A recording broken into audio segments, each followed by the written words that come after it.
পিছন থেকে আওয়াজ, সম্মুখ প্রান্ত থেকে আওয়াজ, এই ব্যক্তিকে ঘুমের মধ্যে ডিস্টার্ব করিও না। ডান থেকে আওয়াজ দেয়, কেন কেন কেন ডিস্টার্ব করবো না? ডান থেকে আওয়াজ দেয়, আমি বললাম কুরআন। আমি এর জন্য এই ব্যক্তির ঘুম ভাঙাতে চাই না, এই ব্যক্তিকে আর আমি ঘুম পাড়াইতে দাও। কেন কেন তুমি কেন ঘুম পাড়াইতে বলো? দুনিয়ায় বসে থাকার কারণে আমি কোরআনকে তেলাওয়াত করতে কি করতো? আমি কোরআনকে বুকের মধ্যে লেগে চুম্বন করতো, ভালোবাসতো, মহাব্বত করতো। অধিক পরিমাণ আমি কোরআনকে তেলাওয়াত করেছি, অধিক পরিমাণ আমি কোরআনকে বুকের মধ্যে লালন করেছে। বাম থেকে আওয়াজ উচ্চা আসিয়া, এই ফেরেশতা ওনার ঘুমের মধ্যে ডিস্টার্ব করি, ওনার ঘুমাইতে দাও, আর আমি ঘুমাইতে দাও। দুনিয়ার বুকে কত কষ্ট করেছে, সারাদিন না দেখেছে, এত পরিমাণ অবসরা দেখেছে, এত পরিমাণ কষ্ট করেছে, ওনাকে ডিস্টার্ব করিও না। এক এক করে যেমন তারে কালিমা, নামাজ, রোজা, কোরআন তেলাওয়াত, তাসবিহ, তাহলিল, জিকির, আজকার, এভাবে ওই ফেরেশতাগুলোকে বাধা প্রদান করবে। ওনার ঘুমের মধ্যে ডিস্টার্ব করিও না, ঘুমের মধ্যে ডিস্টার্ব করিও না। কেন কেন করে বলে কোরআন। এই কোরআন দিলের ভিতরে ধারণ করার কারণে, কোরআন দিলের ভিতরে ধারণ করার কারণে, কোরআনের শিক্ষায় শিক্ষিত হওয়ার কারণে, কোরআন তেলাওয়াত করেছে, হাদিস জেনেছে, রাসূলের সুন্নাহকে মানার কারণে, তাসবিহ, তাহলিল, জিকির, আজকার, ইবাদত বন্দেগী করার কারণে আল্লাহ তাআলা এই ব্যক্তিটাকে দুনিয়ার মধ্যে শান্তিতে অবস্থান করায়। কবরে যাওয়ার পর থেকে নিয়ে মাশারে ময়দানে যেতে উঠবে, হাশরে ময়দানে যেতে উঠবে, জান্নাতে ঢোকার পর্যন্ত এই ব্যক্তিটাকে আল্লাহ তাআলা যেভাবে শান্তিতে রেখেছেন, তার চেয়ে হাজারো হাজারো গুণ বেশি শান্তিতে এই ব্যক্তিটাকে আল্লাহ তাআলা যখন জান্নাতে দিবেন, ওই জান্নাতে অবস্থান করার পরে আল্লাহ তাআলা তার জিন্দেগিতে শান্তি রাখবে। এই কোরআনকে দিলের ভিতরে ধারণ করতে হবে, কোরআন শিখতে হবে। তো নিজে শিখে নাই, কি হয়েছে, নিজের সন্তানদেরকে শিখায়। নিজের সন্তানদেরকে না শিখাইতে পারে, তাদেরকে ওসিলাত করেছে। আমি তো শিখতে পারি না, তুমি শিখবা। তুমি যা শিখতে পারো তোমার সন্তানকে শিখায়। তবে হ্যাঁ, কথা বলো, এই কোরআনের শিক্ষা, তালিম, তরবিয়ত, এই কোরআনের শিক্ষা যদি কেউ ধারণ না করে, তারপরে পুরো শেষ হয়ে যাবে না। ইন্না নাহনু নাযালনা যিকরা ওয়া ইন্না লাহু লাহাফিজুন। এই কোরআনের হেফাজত জিম্মাদার, এই কোরআনের তালিম, এই কোরআনের শিক্ষা আল্লাহ পাক রব্বুল আলামিনের হেফাজতে কিয়ামত পর্যন্ত থাকবে। যেদিন দেখবে দুনিয়াতে কেউ এগুলো ধারণ করে না, এই কোরআন তেলাওয়াত করে না, কোরআনের শিক্ষায় শিক্ষিত হয় না, এগুলো কেউ বিধিবিধানগুলো মানে না, সেই দিন আল্লাহ তাআলা এই কালো কুরগুলো উঠিয়ে নেবেন। সেই দিন কালো কুরগুলো উঠিয়ে নেওয়ার পরে আল্লাহ পাক রব্বুল আলামিনের নির্দেশের মাধ্যমে, আল্লাহ পাক রব্বুল আলামিনের আদেশের মাধ্যমে কিয়ামত হয়ে যাবে। তো এই জন্য কোরআনকে ধারণ করতে হবে, কোরআনকে বুকের ভিতরে লালন করতে হবে, কোরআনের শিক্ষা অর্জন করতে হবে। যে ব্যক্তি কোরআন শিক্ষা অর্জন করে, যার দিলের ভিতরে কোরআনের শিক্ষা আছে, তার মধ্যে এমনকি খারাপ, অশ্লীল, বেহায়া, গুনাহ, আবাচারের কাজগুলো তার কখনো করতে পারে। কারণ তার ভিতরে বড় একটা মেধা আছে, তার দিলের ভিতরে কেমন যেন একটা বাড়ি দিল। আমি কোরআন তেলাওয়াত করেছি, আমি কোরআন শিখেছি, আমি হাফেজ হয়েছি, আমি আলেম হয়েছি, আমি কোরআনের শিক্ষায় শিক্ষিত হয়েছি, আমার এইগুলো কাজ কখনো করি। এর জন্য দিনের শিক্ষায় শিক্ষিত হওয়ার ক্ষেত্রে প্রাধান্য দিতে হবে, সর্ব বিষয়ের ক্ষেত্রে এগুলোকে প্রাধান্য দিতে হবে। কিন্তু আমরা সাধারণ মানুষ, আমাদের মধ্যে বর্তমান যুগে এমন এক অবস্থা তৈরি হয়েছে, এই কোরআনের তালিম শিক্ষাকে এটা বেশি মনে করে, পশ্চিমী ভাষাকে বেশি, এটা অতিরিক্ত। আগের যুগে এই 15-20 বছর আগে আমার দাদারা, আমাদের দাদিরা, মুরব্বী হরাই কেরামরা, মুরব্বী মানুষরা সুন্দর করে বলে, আমাদের আব্বা আম্মুরা সুন্দর করে সকালবেলা ঘুম থেকে তুলে বক্তব্য পাঠায়। কিন্তু এই যুগে, আধুনিকতার যুগে, ঘুম থেকে উঠানোর পরে বক্তব্য পাঠায় না, ইন্টার গার্ডে নেই। যে শিক্ষা আমি আপনাকে না করবো না, শিক্ষা আপনি অর্জন করেন, আপনার সন্তানদেরকে অর্জন করেন। হ্যাঁ, করেন। তখন কোরআনের শিক্ষাকে প্রথমে প্রাধান্য দিতে হবে, কোরআনের শিক্ষাকে অধিক পরিমাণ প্রথমেই প্রাধান্য দিতে হবে। অধিক পরিমাণ প্রথমে এই শিক্ষাকে প্রাধান্য দেওয়ার পরে এই শিক্ষার বাড়ার অবস্থা যখন দিনের ভিতর তৈরি হবে, তখন নাস্তিকরা তাকে বুঝিয়ে শুনিয়েও নাস্তিকদের দলভুক্ত করতে পারবে না, ইহুদিদের দলভুক্ত করতে পারবে না, নাসারাদের দলভুক্ত করতে পারবে না, কাদিয়ানের দলভুক্ত করতে পারবে না, হিন্দুদের দলভুক্ত করতে পারবে না। ইসলাম ভিত্তিক অন্য কোনো ধর্মের অবলম্বনের মানুষরা তাকে বুঝিয়ে এই রান থেকে বিচ্যুত করতে পারবে। কিন্তু অধিক পরিমাণে যুগে ডাক্তার আছে, ইঞ্জিনিয়ার আছে, প্রফেসর আছে, বড় বড় প্রফেসর ঢাকা শহরে, ওনারা বুঝিয়ে শুনে এই নাস্তিক মার্কা এলেম অর্জন করে, নাস্তিক মার্কা জ্ঞান অর্জন করে, তারা পরবর্তী প্রজন্ম জুড়ে মানুষদেরকে কি যুক্তি প্রযুক্তি কথা বলে, উল্টো পাল্টা কথা বলে কোরআন থেকে মানুষকে বিচ্যুত করার তারা করতেছে। ধারণ করতে হবে। এগুলো থেকে আমরা শুধু বিচক্ষণ থাকতে হবে, সচেতনতার সহিত চলতে হবে। আল্লাহ আমাদের সকলকে তৌফিক রায় দান। তো প্রথমে যে কথা বলতেছিলাম, এই কোরআনের সাথে তাআল্লুক আর সম্পর্ক রাখতে হলে নবী আলাইহিস সালাতু ওয়াস সালাম সুন্নাহকে আঁকড়ে ধারণ করতে হবে, কোরআনকে দিলের ভিতরে ধারণ করতে হবে এবং গুনাহ, অশ্লীল বেহায়া, বাজে জাতের কাজগুলোকে বর্জন করতে হবে। আমি শিক্ষা অর্জন করতে পারি নাই, নিজের সন্তানকে যথেষ্ট পরিমাণ চেষ্টা মুজাহাদা করে কোরআনের শিক্ষায় শিক্ষিত বানাতে হবে। যে পরিবার, যে সমাজ, রাষ্ট্রের মধ্যে কোরআনের তালিম তরবিয়ত রয়েছে, সে সমাজ, সে পরিবার, সে রাষ্ট্রের মধ্যে অশান্তি বিরাজমান কখনো হতে পারে, অশান্তি কখনো গ্রাস করতে পারে। আল্লাহ পাক রব্বুল আলামিন এই কোরআনের তালিম শিক্ষা মানুষদের মাঝে কিয়ামত পর্যন্ত জারি রাখবেন আমাদের মাধ্যমে, ওলামায়ে কিরামদের মাধ্যমে, সাধারণ মানুষদের মাধ্যমে, আমার এই কম সম্প্রদায়ের মাধ্যমে জারি রাখবেন। তো আল্লাহ পাক রব্বুল আলামিন আসলে ময়দানে মানুষদেরকে জিজ্ঞাসা করবেন, এক এক করে জিজ্ঞাসা করবেন, দুনিয়ার বুকে যে হায়াত আল্লাহ তাআলা দিয়েছেন, এই হায়াতের সময়টাকে কিভাবে সে অতিক্রম করেছে, একটা সেকেন্ড, মিনিট, একটা ঘন্টা, মিনিট সে কিভাবে অতিক্রম করেছে, সব বিকাশ দিতে হবে।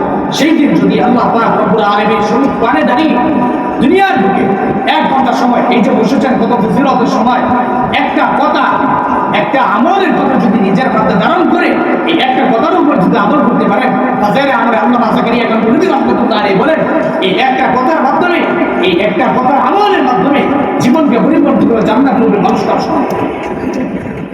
পাঁচশোর ময়দানে মানুষকে জিজ্ঞাসা করা হবে যে দুনিয়ার বুকে সময়টুকু কিভাবে অতিক্রম করেছে, সে যদি তার সময়টাকে এভাবে আল্লাহ পাক রব্বুল আলামিনের সম্মুখে দাঁড়িয়ে আল্লাহ পাক রব্বুল আলামিনের কাছে যদি হিসাব বিকাশ করতে গেছে, বলে আল্লাহ আমি একটু সময় এভাবে তালিম দিতে গিয়ে, কোরআনের হাদিসের কিছু কথা শুনতে গিয়ে, ওলামায়ে কেরামের মুখ থেকে, জবান থেকে, পবিত্র জবান মোবারক থেকে কিছু কথা শুনলাম, একটু সময় আমি বের করেছি, আল্লাহ পাক রব্বুল আলামিন এই একটু সময় বের করে রাখা হয়তো আল্লাহ তাআলা নাজাত মুক্তির ব্যবস্থা করে।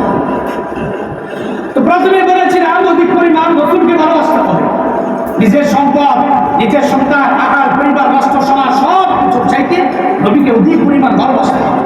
নবীকে অধিক পরিমাণ ভালোবাসতে গিয়ে যেন কুসংস্কার, বেদায়াত, গুমরাহি পথে যেন আমরা না পারি। কালকে ইনশাআল্লাহ দেখা যাবে জিলাপির দাম কত পারে, কালকে ইনশাআল্লাহ দেখা যাবে জিলাপির দাম কত পারে। নবী আলাইহিস সালাতু ওয়াস সালাম এর সাহাবায়ে কেরামরা এগুলো কখনো করেন, আবে তাবিঈন, আবে মুজতাহিদিন, সাহাবা সালেহিন, মুফাসসির, এমনকি ইমাম আবু হানিফা, আব্দুল কাদের জিলানী, বুজুর্গানে কেরামরা এগুলো কখনো করেন। এই যুগে যে প্রত্যেকে এগুলো কি আসলে আল্লাহই ভালো জানে। এগুলো থেকে আমাদের ঈমান ও আমলকে ধরে রাখতে গিয়ে বুজুর্গ ওলামায়ে কেরাম, মুহাদ্দিস, আলেমে দ্বীন, ওনাদের কাছ থেকে এই কথাগুলো বুঝতে হবে, শিখতে হবে, জানতে হবে যে আসলে কি আমি সঠিক পথে আছি নাকি আমি ভুল পথে আছি।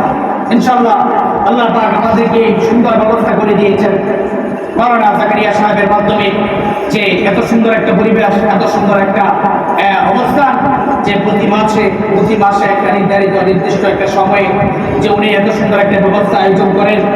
হক্কানি উলামায়ে কেরামদের থেকে কিছু কথা শুনবার উদ্দেশ্যে, হক্কানি উলামায়ে কেরামদের সুহবত প্রাপ্ত যদি না হওয়া যায়, আমরা উদাহরণস্বরূপ বলতে পারি যে মোবাইল চালাইতে গিয়ে, দুনিয়ার বুকে এরকম ইলেকট্রনিক বিষয় চালাইতে গিয়ে, কিছু জিনিস চালাইতে গিয়ে চার্জ ছাড়াই ঘুরে ব্যাটারি, মোবাইলের ব্যাটারি অথবা এরকম কিছু ইলেকট্রনিক বিষয় চার্জ না করলে চলে না।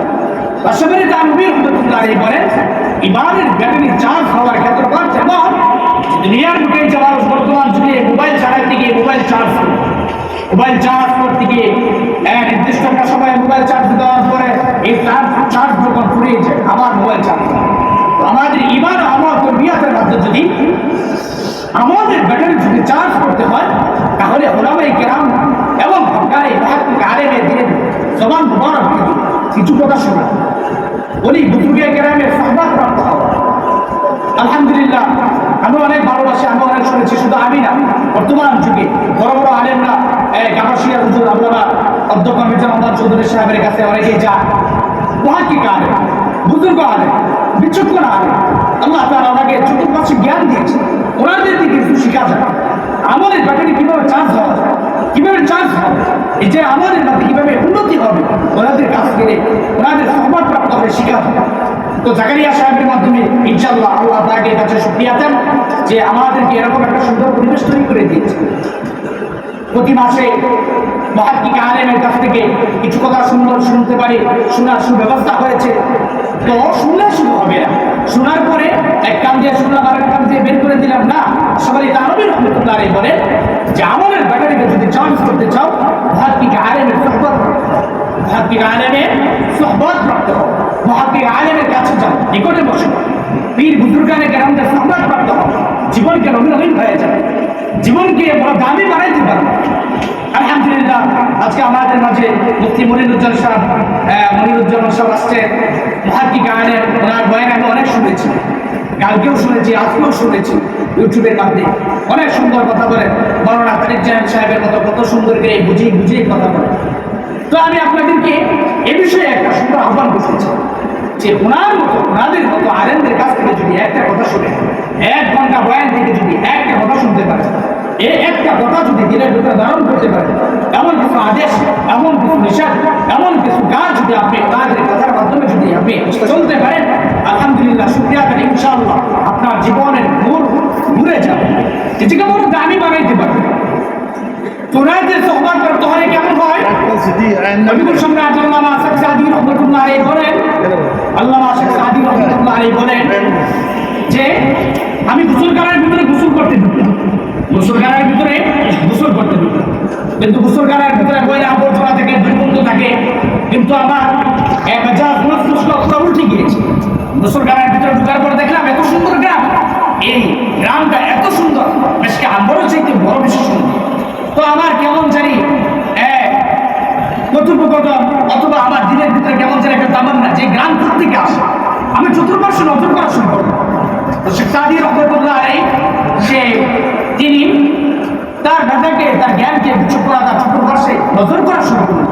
হঠাৎ করে মাটির নিচ দিকে তাকিয়ে দেখে যে একটা মাটির চাকা পাওয়া যায়। আলেমদের সুহবত প্রাপ্ত হলে কেমন পাওয়া যায়, এই ঘটনা থেকে শিক্ষা পাওয়া যায়। বুজুর্গানে কেরামদের সুহবত প্রাপ্ত হলে নিজের জীবনে এমন কিভাবে ঘুরে যায়, এই ঘটনা থেকে শিক্ষা পাওয়া যায়। তো শেখ সাদী রাহমাতুল্লাহ আলাইহি, সম্রাট আল্লামা শেখ সাদী রাহমাতুল্লাহ আলাইহি এই মাটির চাকাকে হাতে নিলেন। মাটির চাকাকে হাতে নেওয়ার পর দেখলেন এত সুন্দর গ্রান, এত সুন্দর গ্রান, খবর এত সুন্দর গ্রান কেন?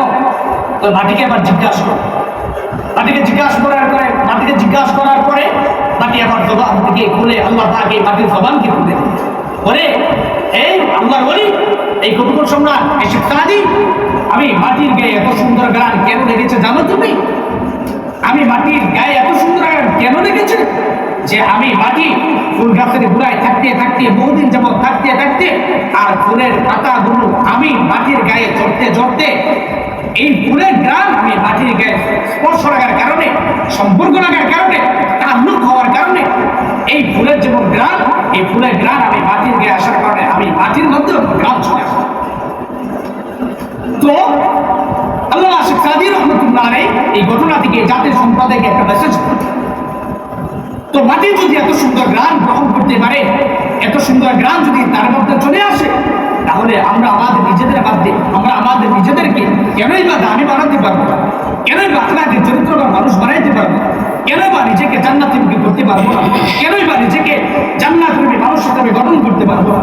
কেন নিজে বড় দামি বানাতে পারবো না? হ্যাঁ, বানানোটা তখনই সম্ভব যখনই আমি আমার নিজেকে আল্লাহর জন্য, আল্লাহকে পাওয়ার জন্য, নবী আলাইহিস সালামকে পাওয়ার জন্য, নিজেকে জান্নাতুল মানুষ হিসেবে গঠন করার জন্য যখন বিনয়ের সাথে, তাওয়াজুর সাথে নিজেকে যখন আল্লাহ তাআলার জন্য বিলিয়ে দিব, বড়দের কাছে নিজেকে সুপর্দ করে দিব, নিজেকে ওই বড়দের পায়ের নিচে যখন সুপিয়ে দিব, সুপর্দ করে দিব, তখনই আমি আমার নিজের জীবনকে বড় দামি বানাবো, আমি আমার নিজেকে বড় দামি বানাবো। এই জন্য ওলামায়ে কেরামদের কাছ থেকে, ওলামায়ে কেরামের জবান মুবারক থেকে এই কথাগুলো শুনো, কোরআন হাদিসের সঠিক কথাগুলো শুনো, কোরআন হাদিসের সঠিক মেসেজগুলো নিয়ে নিজের মধ্যে আমলের উন্নতির দিকে এগিয়ে যাও, আমলের মধ্যে ফায়দা, আমলের দিকে অগ্রগামী হও।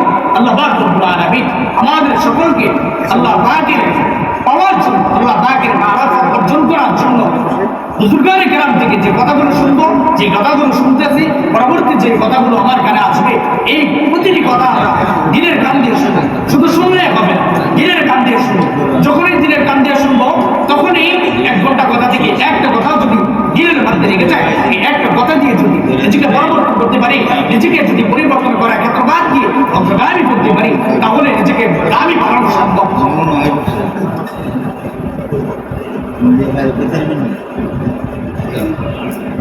তো যে কথা বলতেছিলাম, ওয়াল্লাযীনা আমানু ওয়াশাদ্দু হুব্বান লিল্লাহ, অধিক পরিমাণ আল্লাহকে ভালোবাসা।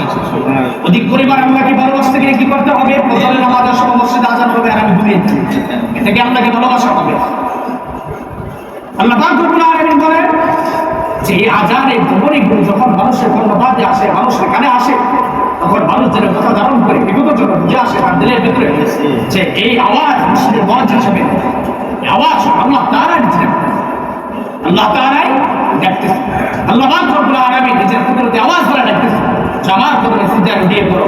শেষ রজনীতে উঠে যখন সবাই ঘুমে নিমজ্জিত থাকে এমন অবস্থায়, এমন সময় ওই ঘুমের ঘরে আল্লাহ পাক রব্বুল আলামিন এই মানুষগুলোকে ডাকে, আল্লাহর পছন্দের প্রিয় বান্দাগুলোকে, সকল মানুষকে সম্বোধন করে দেখে বলে যে আমার কাছে চাও, আমার কাছে চাও, কি লাগে, কি চাও তুমি, সব কিছু দিল খুলে আমার কাছে চাও, আমি আল্লাহ তাআলা আল্লাহ চাওয়া পাওয়া সব কিছুকে পূর্ণ করে দেব।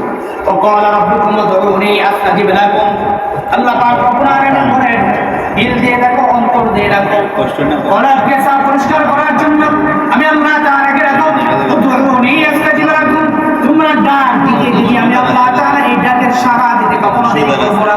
আল্লাহ তাআলা কোন মালিক এমন রব্বুল আলামিন, ফাইনা মা তুল্লু ফাতাম্মা ওয়াজহুল্লাহ। এ বান্দা মুমিন মুসলমান, কে আমার বান্দা বান্দীগণ, চেহারা যেদিকে তাকাবে আমি আল্লাহ তাআলাকেই দেখতে পাবে।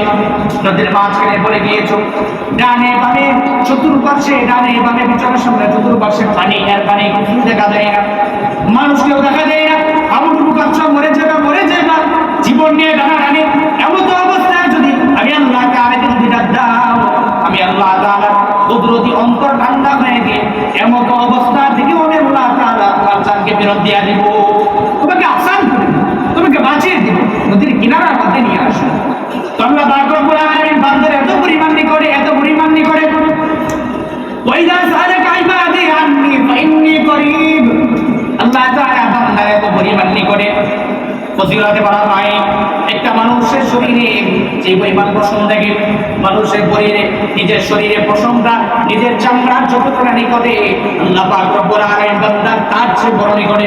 আল্লাহ তাআলাকে বান্দা ডাক দিতে দেরি, আল্লাহ তাআলা ওই বান্দার ডাকে সাড়া দিতে কখনো দেরি করে না। এই জন্য আল্লাহ তাআলাকে ডাকাডাকি করতে হবে, আল্লাহ তাআলাকে পাওয়ার জন্য অধিক পরিমাণ চেষ্টা মুজাহাদা করতে হবে, দ্বীনের লাইনে অগ্রগামী করতে হবে, দ্বীনের লাইনে নিজেকে সঁপিয়ে দিতে হবে, দ্বীন ইসলাম প্রতিষ্ঠা করার জন্য, আল্লাহর ঘোষিত দ্বীন ইসলাম প্রচার প্রসার করার জন্য নিজেকে আল্লাহর রাস্তায় বিলিয়ে দিতে হবে। আল্লাহ পাক রব্বুল আলামিন আমাদের সকলকে যে কথাগুলো বললাম, এই কথাগুলোর উপর প্রথমে আমাকে এবং আপনাদের সকলকে সহিভাবে, শুদ্ধভাবে, সঠিকভাবে আমল করার তৌফিক দান করুন। এবং সকলেই বসবেন, আমাদের আমন্ত্রিত ওলামায়ে-কেরাম, আগত মেহমান আল্লাহ মাহমুদুল সাহেব অনেক সুন্দর আলোচনা করেন। সকলে ইনশাআল্লাহ দিলের কান দিয়ে ওনার কথাগুলো শুনুন, ওনার কথাগুলো দিলের কান দিয়ে শুনুন, শোনার মাধ্যমে আল্লাহ তাআলা যেন আমাদের সকলকে এই কথাগুলোর মাধ্যমে নিজের জীবনের আমলের মাধ্যমে যেন একটু উপকার আসে, ফায়দা আসে, নিজেকে যেন পরিবর্তন করতে দেয়। আল্লাহ পাক সকলকে আমল করার তৌফিক দান করুন। আল্লাহ পাক রব্বুল আলামিন সকলকে সহিভাবে, শুদ্ধভাবে, সুস্থভাবে নিজের জীবন আমল তরবিয়তের মাধ্যমে তাসবিহ, তাহলিল, জিকির, আল্লাহর রিযাত অর্জন করার মাধ্যমে নিজেকে পরিবর্তন করা, নিজের জীবনকে অতিক্রম করা এবং শেষ জিন্দেগিতে যখন মৃত্যুবরণ করব আল্লাহ পাকের প্রেরিত পয়গম্বর আলাইহিস সালাতু ওয়াস সালামের কালেমাকে নিজের দিলে ধারণ করে এবং ইন্তেকালের সময় এই কালিমা গ্রহণ করে যেন আমরা সবাই করতে পারি। আল্লাহ পাকের সন্তুষ্টির রিযাত অর্জন করার মাধ্যমে নিজের জীবনকে পরিবর্তন করিবেন। আল্লাহ পাক সকলকে তৌফিক দান করুন। ওয়া আখিরু দাওয়ানা আলহামদুলিল্লাহি রাব্বিল আলামিন। আপনাদের সকলকে ধন্যবাদ।